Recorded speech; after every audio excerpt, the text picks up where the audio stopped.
there, I'm Marina Stedman. Welcome to the first episode of UK Charity News brought to you by The Good Exchange. For those of you who don't know, The Good Exchange is the online charity matching platform that is transforming charitable giving.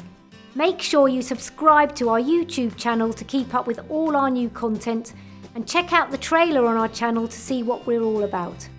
This quarterly news feature will look at the state of charitable giving in the UK and focus on stories like issues facing charities, fundraisers and donors, as well as good news stories from around the country.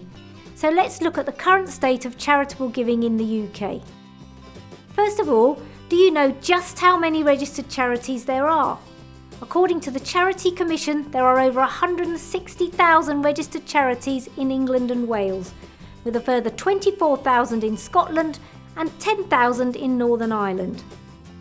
That means we are close to 200,000 registered charities in the UK, 97% of which have a turnover of less than £1 million. Now add to that the approximately 80,000 Scout and Guide groups, the over 10,000 exempt charities and churches with incomes under £100,000, which are not required to register with the Charity Commission, and the more than 70,000 social enterprises in the UK. Then there are tens of thousands of different community groups, from community amateur sports clubs to parent-teacher associations and everything in between. When you add all of these together, we have in the region of 400,000 charities and community organisations who are all potentially competing for the same grant funding. Most of these are smaller organisations with less resources, less expertise and less time to spend trying to access the funding available. This is where technology comes in. Technology is changing the face of charitable giving, transforming the way applicants can access donors, funders and fundraisers. Let's talk social media. In today's digital landscape, encouraging connections through social media should be a core component of the marketing plan of every charity. Facebook and Twitter have become enormously successful marketing and PR tools for the voluntary sector, both for increasing the profile of your organisation and improving fundraising. Just Giving reported that 93% of charities surveyed use Facebook and that 80% of these found their efforts to be successful.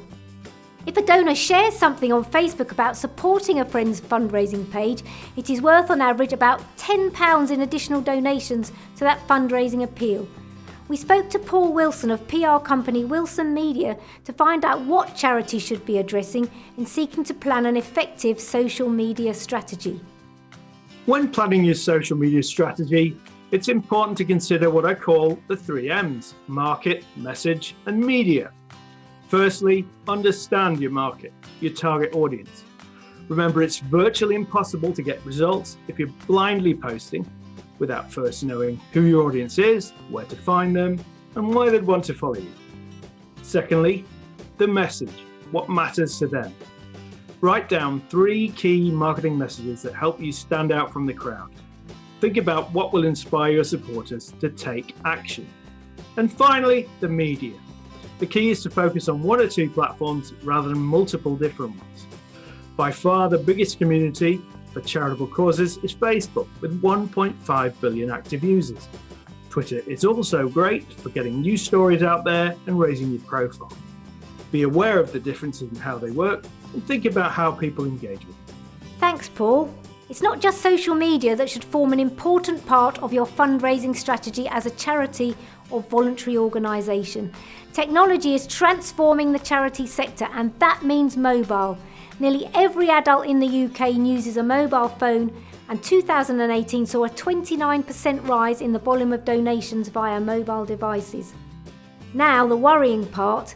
It has been reported that a lack of attention to mobile users could have cost the charitable sector as much as £1 billion in donations last year alone. So as you can see, technology represents a challenge for the charity sector, but it also represents a huge opportunity. We at The Good Exchange are a not-for-profit charity matching platform.